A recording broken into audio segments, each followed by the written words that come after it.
ლექსი მწყემსი, უბრალო ქართველი მშრომელი ადამიანია. იგი დღე-და-ღამე შრომობდა თავისი ოჯახისთვის, ახლა კი სიკვდილის პირისპირ აღმოჩნდა. როდესაც კაცი მეზობელ სოფელში ნახირს მწყემსავდა, მას უზარმაზარი 1 ტონაზე მეტი ზონის ხარი დაესხა თავს. ბუღამ დამინტრია ნეკნები მეთქი.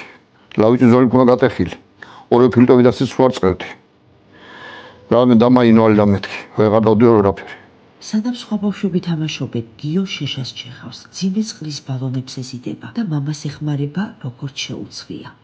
მამას ჩემს სჭირდება ძალიან ძვირიანი წამლები, რომელსაც ვერ ვყიდულობთ.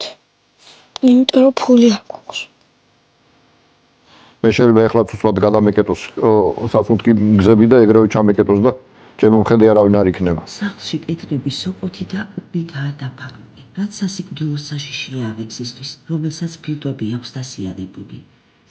ჩვენი სახლი არ გვინდა რომ საკუთარი სახლი გქონდეს. ერთმა კეთილმა ადამიანი დაგვეხმარა და შემოგვიშვა სახლში. თulis მეშინია რო ინვალიდი არ დავრჩე მეთქი. ბოლოს ვაფშე არ გამეთიშოს ფეხები და არაფერი მეთქი.